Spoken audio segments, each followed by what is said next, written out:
All right. Good morning, Doug. Matt, So where are we? well, it's nice to be here with you in exotic Istanbul, certainly one of the most exotic cities in the world. And first time I came here was in 1967 as a riding the Orient Express, but not like James Bond did. Third class, gypsies and sheep in the back of the train. So here we are at the Kempinski Hotel, with moss bursts in back of us with all kinds of shipping traffic. And with Kempinski, it was this chain of hotels. I hate chains generally, but they're certainly one of the best in the world in the class with Hamans, the Four Seasons, the rest of them. I mean, if you want to stay in nice with something true, you have to stay in chain. Don't you? You pretty much do. But just because it's a chain doesn't mean it's to be cheap like McDonald's. Or Motel 6. No, this place is beastly expensive. It's about a 50-minute ride from the airport to this hotel, and we crossed in. It was a nice car, but it was 500 and some euros for the trip. Yeah, it's about 500 euros, but that's because we got the VIP pickup and stuff. I suppose we got a taxi for a lot less. Yeah. You know, you get to a certain stage in life, and you don't want to get to the right side of the menu, and you want to just get to know what's the place. So, Yes, but I still have to regularly remind you to suppress your Midwestern instincts to here's middle class values and just do it. Exactly. It seems shameful to consume luxuriously, but nobody gets out of here why when they certainly don't put luggage racks on hearses. No. Why bother? So we want to talk about though where we were for the last few days, which was in Azerbaijan. Yeah, my first time in Azerbaijan. Mine too. Yeah. And I'd say it's one of the most obscure countries, not just in Central Asia, but the world. And even though I'm a long-been amateur geographer, I would be challenged to do any better than the average congressman, who I always made fun of. They spend billions of dollars in places on the other side of the world, and you can justifiably say this idiot couldn't even find it on a map. But I defied myself to find Azerbaijan on a map which was unmarked, and it's not easy to do. You just know Caspian Sea, it's over there somewhere. In between the Caspian and the Black Sea, and to the south of us, the major border is Iran, got very close to, and to the north of us, the major border is Russia, and then the Armenians to the west, who will, I assure you that the average Azerbaijani will say, are very, very bad people. Yeah. Well, Evil people. yeah, we're going to talk about that. So what we had the opportunity to do, we were in Baku for a couple of days, which is the capital, but we got to go to the formerly occupied territories. Yes. The biggest part of the trip, I guess, was going there. And apparently, I didn't know this, that it's a very rare opportunity to go there because Azerbaijan doesn't even allow its citizens to go there without special permission. Yeah. Now, and actually, the whole idea is that area was occupied to some extent by Armenians up until close to 2 years ago. Yeah, actually less than 2 years ago.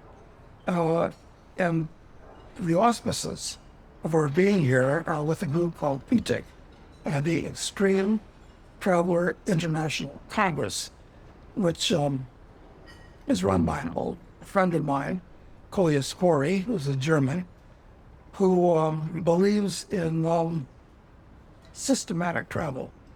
Yes, which I didn't even really understand until before this week. Well, I'd never really thought of it before, but Kolya, like almost all of the members of the group, have been to almost every country and exotic non-countries Yeah. of the world. So I felt like I I've been to 150 countries, but I felt like I was kind of a lone man on the totem pole. Yeah, to be in the club, like I'm as this guest of Doug's, I've got to go. Otherwise, to be in this club, you have to have, or this Congress, you have to have been to at least 100 countries.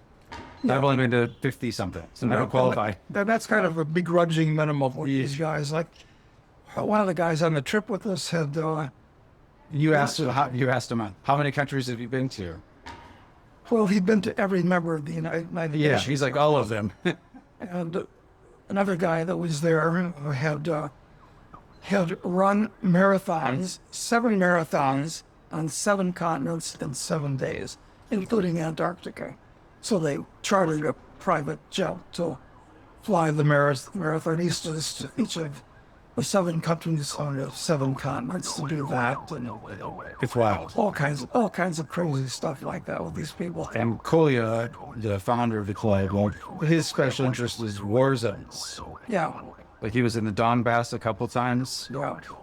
And so this former war zone, or still where we were, and was formerly occupied territories, as the Azerbaijanis call it, kind of met the bill, and we were detonated an unexploded landmine while we were there.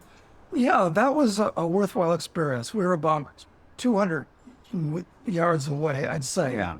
from it. And one of our group got to push the button to detonate the mine because they say that this area, Azerbaijan now used to be a disputed area with Armenia, is full of landmines. So they picked a choice anti-tank mine for us to detonate.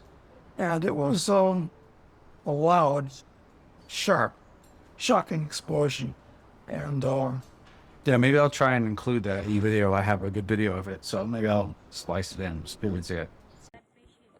3, 1, explosion, explosion, explosion.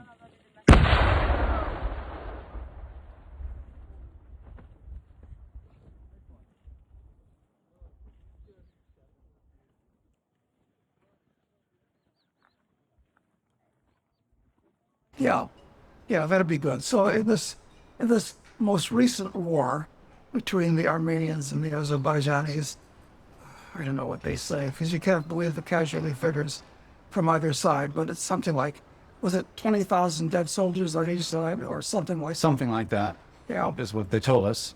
that's what they told us. And a bunch of destroyed buildings, which we can't really figure out what happened. And so we drove for hours and hours across this country, and it's on a map it looks pretty small relative to its big neighbors, but we drove for hours and hours at An entire day, basically, at 80 or 90 miles an hour typically. on roads that are not meant for that. No, it was very exciting, and our driver, we were in a convoy of 8 cars, and we were playing dodgeball at high speed with the other. That was part of the exotic nature of the trip. Americans are not used to that kind of stuff. No, it was intense. It was definitely intense driving the entire way. And I mean, I don't usually wear my seatbelt, truth be told, but I put my seatbelt down because it kept me from tumbling over. Exactly. You're constantly holding on your handrail otherwise. Yeah.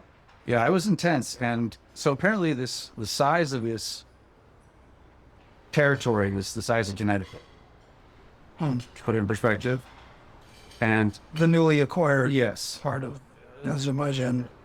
reacquired. They would say you got to get the language right with them. Yes, this is the homeland of ethnic cleansing and revanchism, actually. So this is the Hatfields and McCoys on a global scale in this part of the world. Yeah, and there were a lot of interest. There were a lot of things that we were trying to make sense of our experience, talking about it, and we were after the whole way, because there's a lot of things that don't really make sense, or it didn't make sense, and I think it's starting to make some sense. Like, for instance, there was more construction than I have ever seen in my life anyway. shock is construction. I mean, 50 years ago, this place was a genuine backwater. But now, everything's up to date. Baku City. I mean, they got a Lamborghini dealership. They got a Ferrari dealership. A Bugatti dealership. Of all things. And all of the cars, and there are lots of, well, we were caught in a traffic jam in Baku. The worst traffic jam I've ever been involved in my life, for sure. I think you could say that. It was bumper to bumper traffic. But it seemed like there were none of the cars they were all under 5 years, all new cars, all well maintained. I consider myself to be a connoisseur of third world traffic accidents. And as completely crazy as people drive here, and the lanes are just advisories at best, we didn't see a single accident. And I don't think we saw a single wrecked car with body damage. No. I thought for sure we would cause one. With the very convoy. It was a Dodger ride at an amusement park. But the degree of development in this country, I mean, how many hundreds or thousands of kilometers of new 4-lane highways are they putting in? They're putting in the very reconquered territories a total of 3,400 kilometers of highways. That's really impressive, and especially since this is the reconquered or reacquired is perhaps more correct to say, territories. There were numerous tunnels. One of them is, the second longest in the world. Right, the second longest, yes. I think there are a total of 46 tunnels. This is a super mountainous, very difficult to get around region. Very. And so they're doing tunnels through it to make it so that it's a better transit corridor.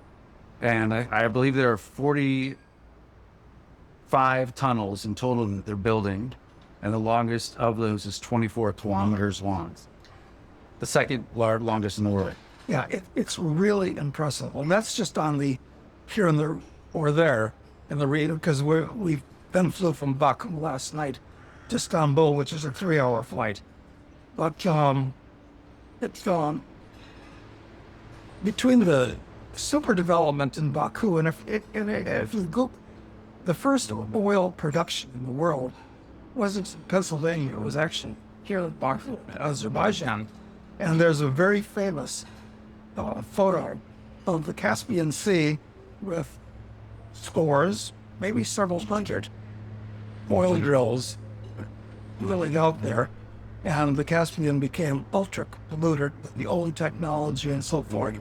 Well, that's all gone, except they call part of the city the black part, the black city. Yeah, it was the black city where all this was, where all these oil wells were, was heavily polluted.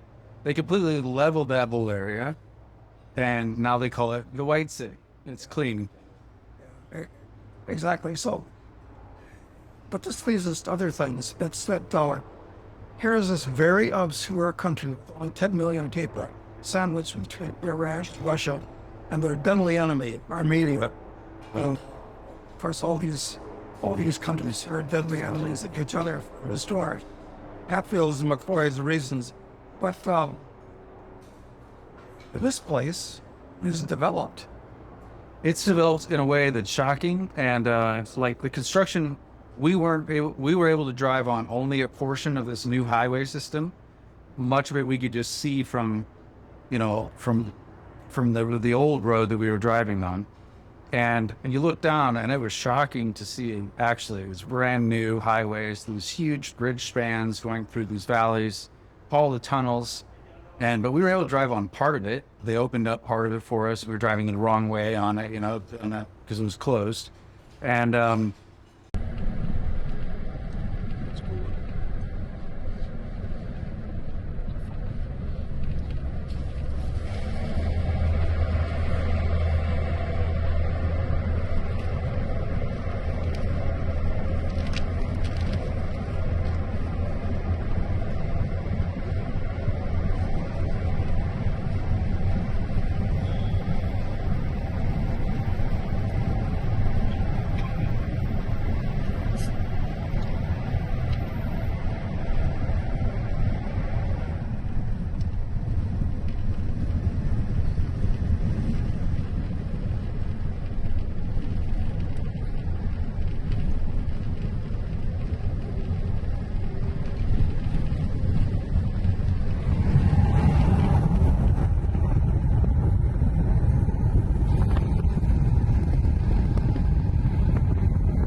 It is, in fact, it made me angry at the U.S.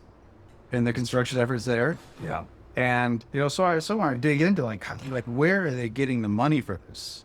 Because I thought that to do that would be, I'm thinking in American terms, it would be, what would it take for us to build 2,000 new miles of interstate highway? Forget about the tunnels and the bridges and everything else. But, well, look, when there's a road work project anywhere in the U.S., it seems to take years just to somehow repair. And when they're done, it's like a slight improvement from the way it was before, but not really nice. No. So where's all the money going over this immense period of time? And you looked up. Yes. So what were the amazing numbers? In the U.S., annually, we spend $235 billion on highway and bridge construction and maintenance. So that's a lot of money, you think. But so I'm using those numbers, thinking of that, looking at what we're seeing, and I'm thinking, there's no way they're funding this themselves. That's what I thought first. Where's the money coming? Yeah, you've heard of the U.S. Yeah, that's what I assumed. But it turns out Azerbaijan runs a budget surplus, and in total for their entire budget for these reacquired territories is $12 billion in total. But that includes a lot. I'll tell you, that includes all the 3,400 kilometer highway, 45 tunnels, 447 bridges, 16 viaducts, 3 airports, complete city reconstruction in a number of cities, housing, schools, and hospitals, all that for $12 billion. The highways and bridges, tunnels, viaducts, all that alone is only $3.5 billion. And we spend $250 billion for basically maintenance in the U.S. Crappy maintenance. Inconvenience. Eternal maintenance that you can't even tell what's going on. And this kind of leads you, traveling to out of the way places like this. Like when I first came to Istanbul as a hippie on the Orient Express, one thing that me and my 2 buddies noticed was coming into Istanbul, the shanty towns, the poverty with dwellings made out of cardboard and miscellaneous materials, which were huge. We were pretty shocked. But in those days, Istanbul still had a patina of exoticism. But now, everything has been homogenized all over the world. There's McDonald's, just like in Baku, there's McDonald's everywhere, there's Starbucks everywhere, there's KFC everywhere, Pizza Hut, blah, blah, blah. The whole world has become like a milkshake of these cultures. Like in the markets, the tourist area, the old town of Baku, they sell these giant sheepskin hats that they used to wear in the old days. And you can buy them, but what are you going to do with it? Because nobody in this country wears them anymore. This country's transformed. Yes, we're so homogenized, in fact. In this hotel right now, every employee is wearing a pink ribbon. But we asked, what's the pink ribbon for? Well, it's for Breast Cancer Awareness Month, which is an American product, that we have. It's so homogenized that they even have that. Maybe women get aware of breast cancer here because the food, which is very good. Yeah. But so much of it has been imported from Kansas at this point. So it's wild, but I actually don't understand how it's possible that they can spend $3.5 billion for this, and we spend, and this total, and we spend $250 billion a year and get nothing. Yeah. We can't get the Francis Scott Key Bridge fixed at all. Nothing's been done in 2 years. Yeah. When they've transformed a primitive country in rough terrain in that 2-year period. Yeah. So this is very odd. Since Central Asia is like the homeland of grift. And the fact is that what this identified to us was that the U.S. truly is regressing to a third world country. There's 8-lane highways here in Istanbul and in Baku, Azerbaijan.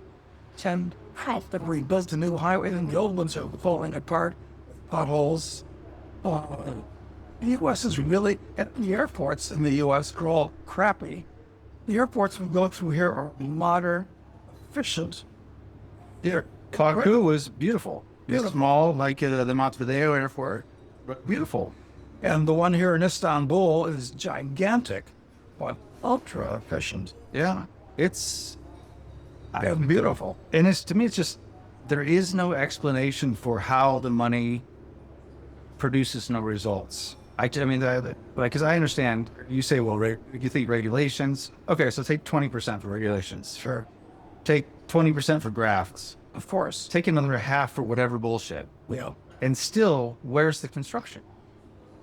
I don't understand it. But where's the money go? The only thing I can figure is McMansions for the people on the grift and government employees, things like that.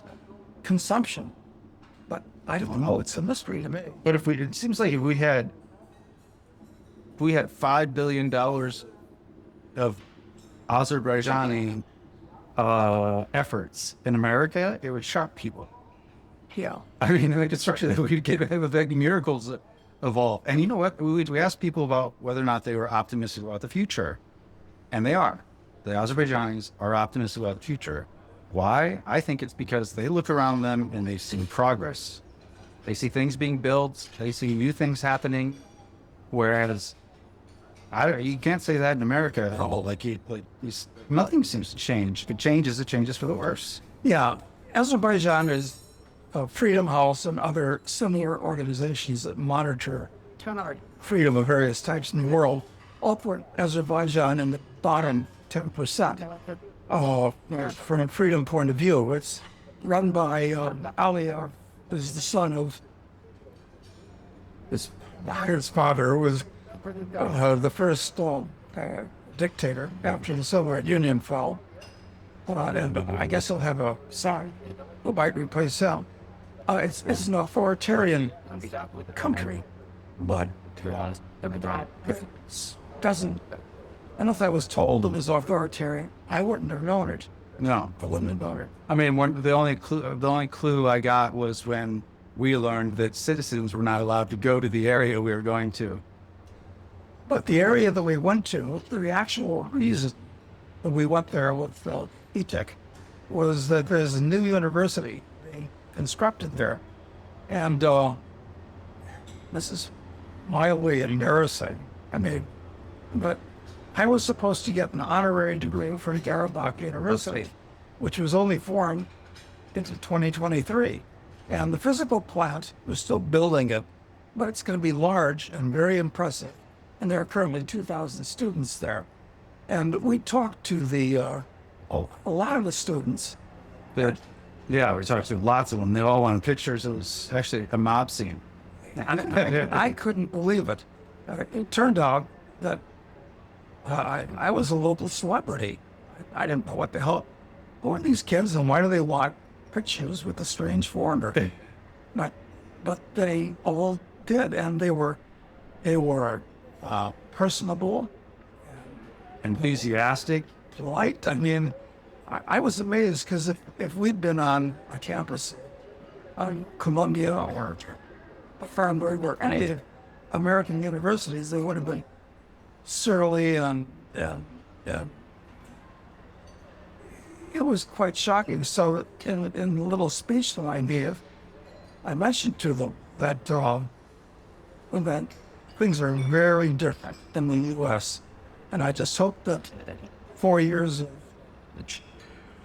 being at the university, but most of them are taking science and technology, although they have a department for economics and social psychology. Yeah. So I just mentioned to them, I hope they weren't corrupted by the way American students have been. But I was mightily impressed by these students, and It's hard to get a student to impress me. It was very impressive. They were all engaged and really interested and super helpful. I mean, yeah, Unbelievable, actually. it really was. It really was. The other thing was that, we got, wherever you're from, you don't realize the propaganda that you are subjected to. And every citizen of every country is subjected to propaganda. Absolutely. There's no doubt about it. And it is much easier to see from the outside coming in, I think, than once you're in the inside. And that means that you are subjected to propaganda that is probably even if you think you're on top of it, beyond your perception, because it's so deep in the roots of your understanding of reality. And we got to see that there in remarkable ways. It was remarkable because before coming here or there, because we're in Turkey now, some concerned subscriber reached out and warned me In Armenian, that you shouldn't go to Azerbaijan. These are very, very bad people, and you're in danger, and blah, blah, blah. And I wrote back and I said, well, I really appreciate your concern, but you understand I have to check it out myself. Hey, but then the odd thing was, when we got to Azerbaijan, we heard about how horrible the are. yeah, there was this really, really great student at the university who was helping us the whole time we were there. His name was Hassan. Great kid. And at one point, when it was just the two of us, he felt the need to tell us the Armenians are bad, very bad, very, very bad. And then he said, they killed my brother. They killed my sister. And I said, when? And then he starts looking into his memory, see, the accessing memories he's looking at right. And he says, 1993, he starts for trying to remember the date that the Armenians came into that territory. And I said, and this kid is obviously not that old. So I'm like, 19. So I'm like, but the math doesn't work. It must, probably not your brother or your sister. So I asked another question. He said, not my brother. I mean, my cousin. Yeah, my cousin. And my grandfather. And we realized he's speaking metaphorically. And so, but his belief is that they basically killed his brother. The Armenians killed his brother and his sister and everyone important to him. Yeah, and so over the last few decades, there have been hundreds of thousands of people. Azerbaijanis moved out, Armenians moved in, Armenians moved out, displaced persons, no place to live, and they get kicked out of their old houses. And this goes on. And of course, the same thing went on between the Turks and the Armenians, and all of these countries have. We've seen this between the Burma with the Rohingyas, same area. In fact, all of these countries have these groups that these stupid nation states. Well, and of course, that old, I think it's a Tom Lehrer song from the 60s. The French ain't the Germans ain't the Dutch, and I don't like anybody very much. So it's one of the good things about being an American is that we don't really suffer from that too much, except in still a lingering, limited, and maybe not so limited anymore degree, from the war of the South secession. I hate to say Civil War because it wasn't 1861 to 65.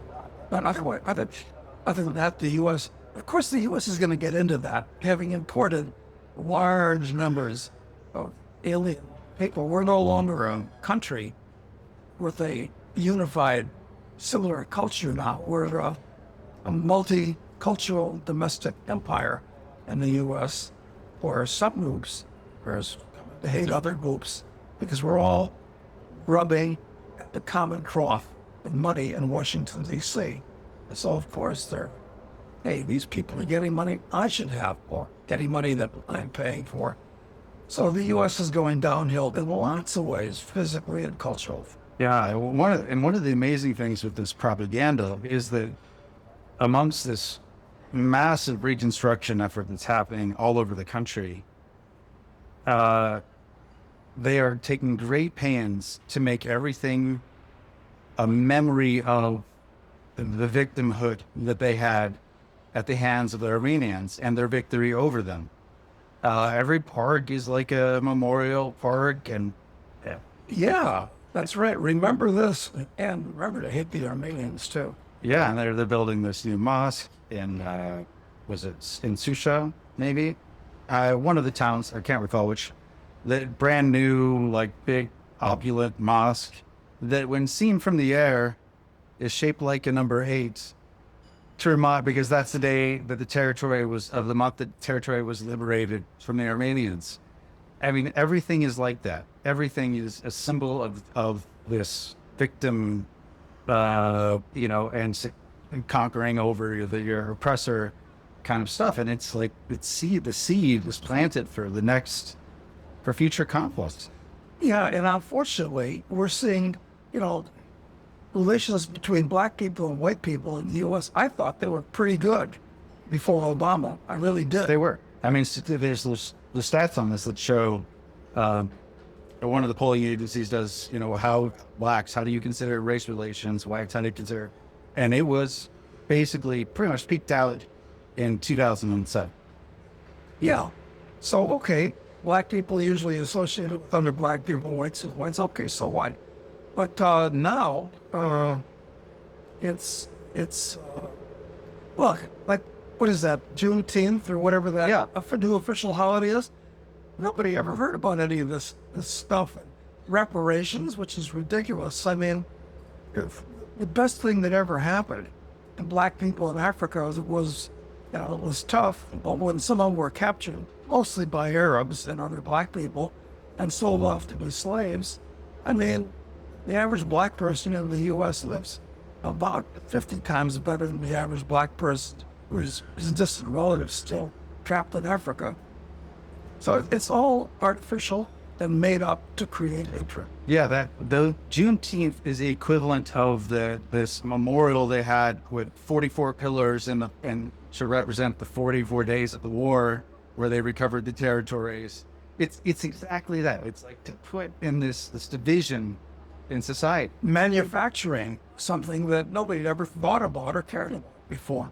So anyway, further evidence of the way the U.S. is declining radically and relative to whether you think the U.S. is declining in absolute terms or not. Well, technologies, things, and so forth. But it hasn't improved our roads. It hasn't made housing cheaper. It hasn't, No, and we're still, apparently, the air traffic control system are still using computers from the 1960s, which is insanely dangerous in today's world.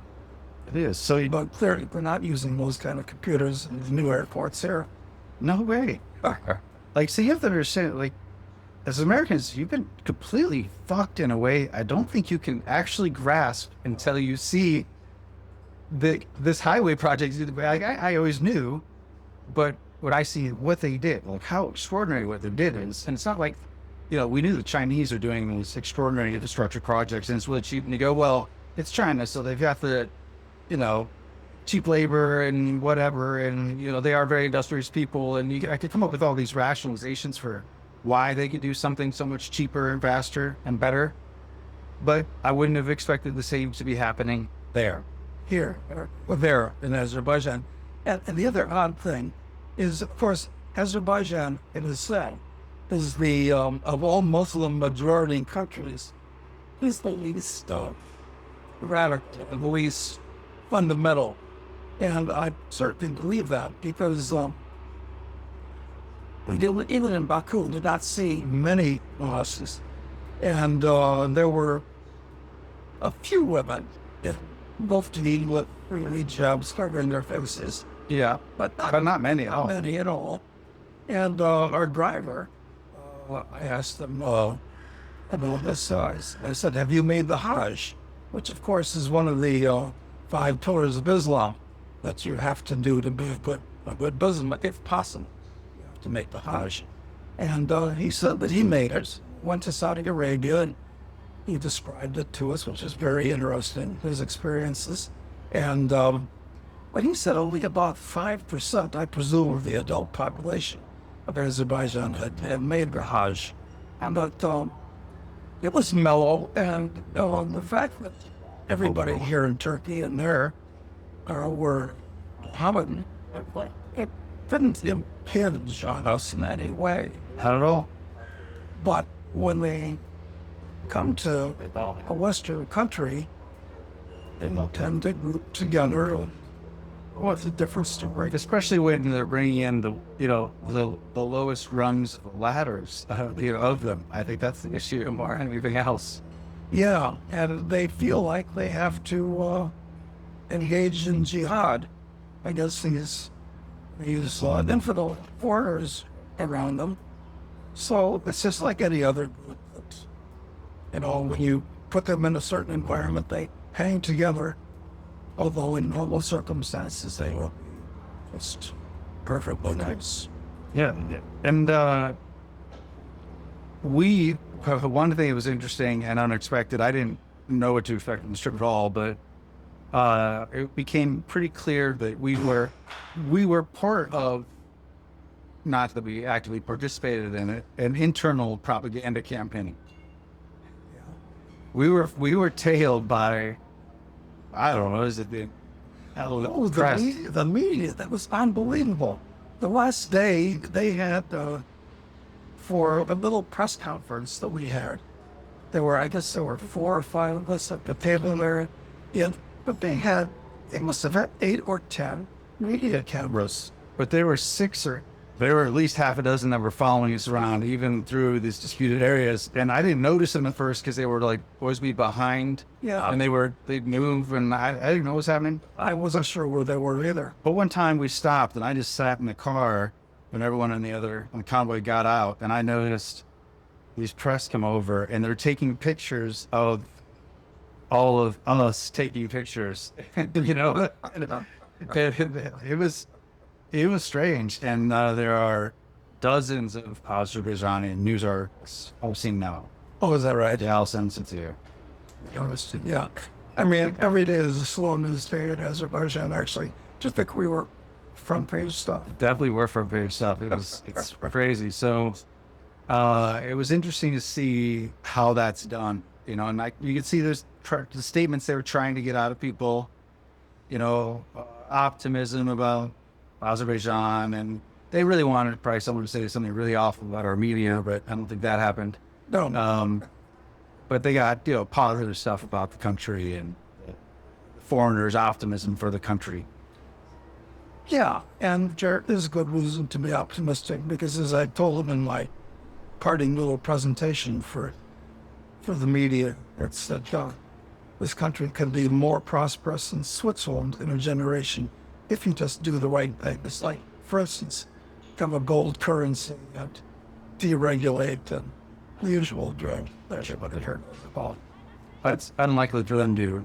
Unlikely it's going to happen. Right now, they're lucky because 70% of national income or thereabouts comes from oil production. Still, this place is a major oil producer. Yeah, which generates a budget surplus of about $4 billion a year, which doesn't sound like that much, $4 billion in American terms, but again, they built that entire highway system for $3.5 billion. Where does our $250 billion a year go? They don't get anything for it in the U.S. That's just highways.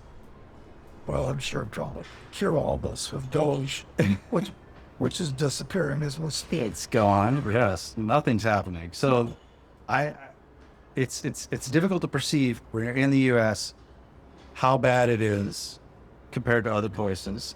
I mean, I've been impressed in Uruguay, which doesn't have anything like oil wealth or any great income source except for individual, farmers. Yes, yeah, which is the state. So, but still, infrastructure is built there. Like, you can see things constantly improving around you. You can indeed. And when people see things improving around them, their income's going up, their standard of living's going up, as it definitely it is here in Turkey too. That's not happening in the U.S. because we send scores of billions a year to finance grift for rich people, these foreign countries, finance wars, which make everybody happy, I'm sure. Yeah, and I mean, but still, even with all that, we still 250 billion, and we get nothing. Nothing. Yeah. We don't even need the 20 trillion we wasted in wars. No. So we only need a couple of. Just where does the money go for stuff that's supposed to be real improvements at all? Yeah, I don't see that. There's something really wrong. there's something. To me, it's as if the dollar is actually already worthless. And I'm not saying that that's what it is, but as if the money was so weak, was so useless that we would have to use wheelbarrowfuls to get potholes full. And the debt is so great, the spending is so great, it's all got to be financed with printed money, which people still accept because it's strong as the dollar, and the dollar is as good as gold, both rich and wise. Yes, total lies. Yeah. So, any other comments? Observations? Yeah. What do you think? We've forgotten. Oh, well, one of the biggest things. So, why are they doing all this construction in Azerbaijan? Geopolitically, there's a reason for it. And as you may remember in the news, Trump, in one of the many wars that he stopped, right? He agreed to a peace deal between Armenia and Azerbaijan, which enables a Trump. They call it the tip, or this Trump corridor, which basically connects Azerbaijan to its exclave of Azerbaijani people that border Turkey. So there's this corridor that will go straight through Armenia into Turkey, and it basically ultimately it'll allow traffic from Shanghai to Berlin, and that's a key hub in the entire thing, without having to go through Russia or have to go through the Middle East by ship. Yeah, so I guess that's why Azerbaijan is one of the reasons why it's on everybody's radar that cares about it. Which is why the U.S. is getting involved, and Russia was pissed off about it. Yep.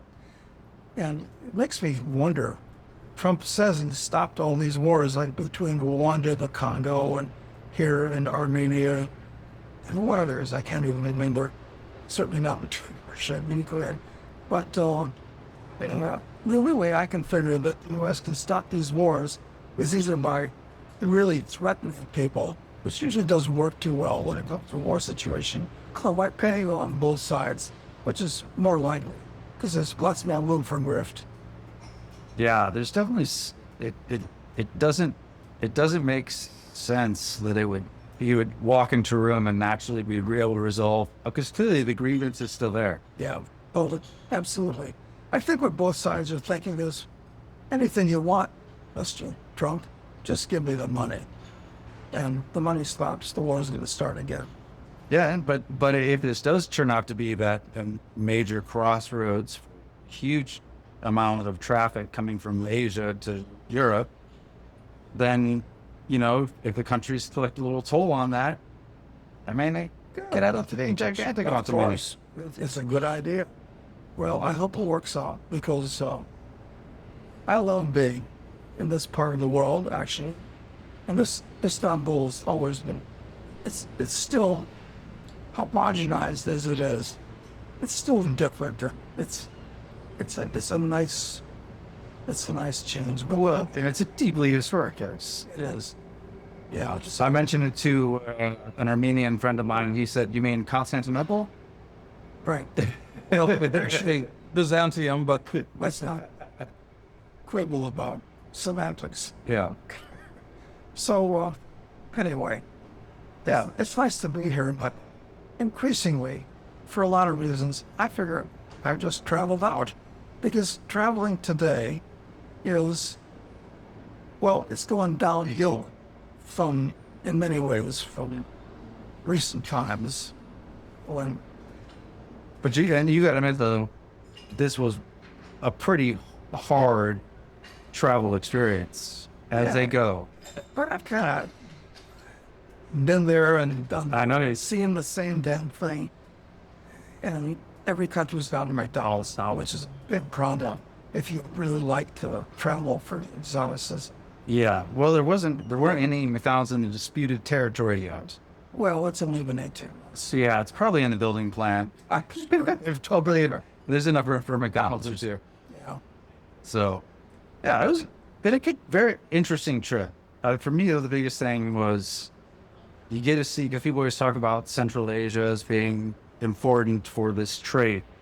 Baku always talks about routes, resources, and you could see with the infrastructure they're building there, they are planning for something to make that huge investment into a very lightly populated area at any point is quite significant. But I gotta say, I was mildly disappointed, perversely, at how developed Azerbaijan was, because, like when I went to Kazakhstan the first time, we flew into a camp, a tribal camp in the middle of nowhere in an MI8, and there were a couple of big yurts together, and we were sitting around a table eating exotic local food, none of it imported, and the centerpiece was a sheep's head, and the tribal chief was on my left, and the leader of our little expedition from a mining company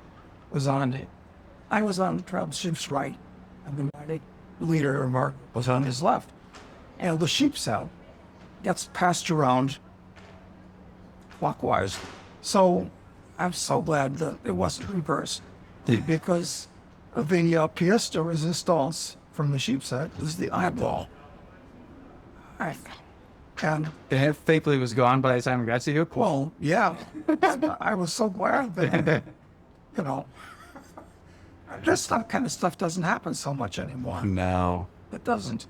No. In fact, we stayed in a resort, the Lakshin resort, I think it is. Yeah. That was weird, but gigantic, and attempted at luxury, yes. and in the Yes. middle of nowhere. It's like kind of a build it and they will come. And I think we were the only guests there, I think. Just about. Yeah. And it was almost like they hadn't had many guests at all ever.